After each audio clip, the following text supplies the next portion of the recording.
দাঁড়িয়ে আছে ভীম। ভীম বলছে, মা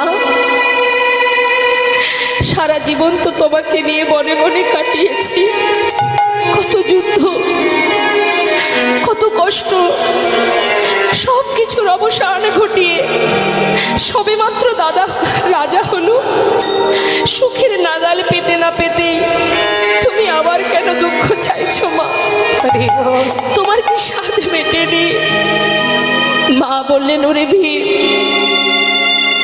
দুঃখ ছিল বলে কৃষ্ণ আমাদের সঙ্গে ছিল, সহায় ছিল।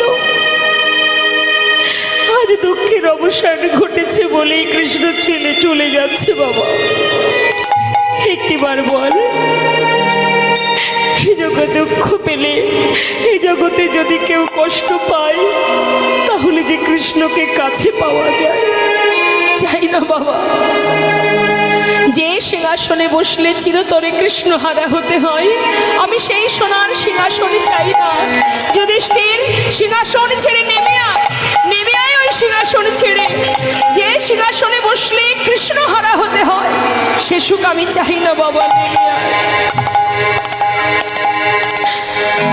ভগবান পিসিমার ভালোবাসা দেখে রথ থেকে নেমে এসে পিসিমাকে বুকের মধ্যে জড়িয়ে ধরেছে।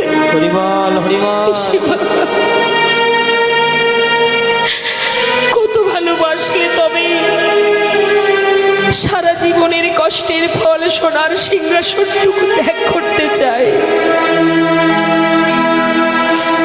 আমি তোমার ভক্তি ভালোবাসায় চিরতরে তোমার কাছে বাধা রইলাম পিসিমা। যখনই আমায় ডাকবে আমি তোমার কাছে এসে ধরা দেব।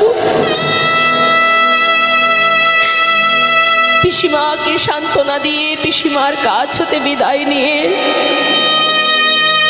যখন রথে বসে গোবিন্দ চলে যাচ্ছেন, বেশ কিছুটা দূরে যাওয়ার পর হঠাৎ পিছন থেকে আর এক মা চিৎকার করে উঠলেন, মাধব!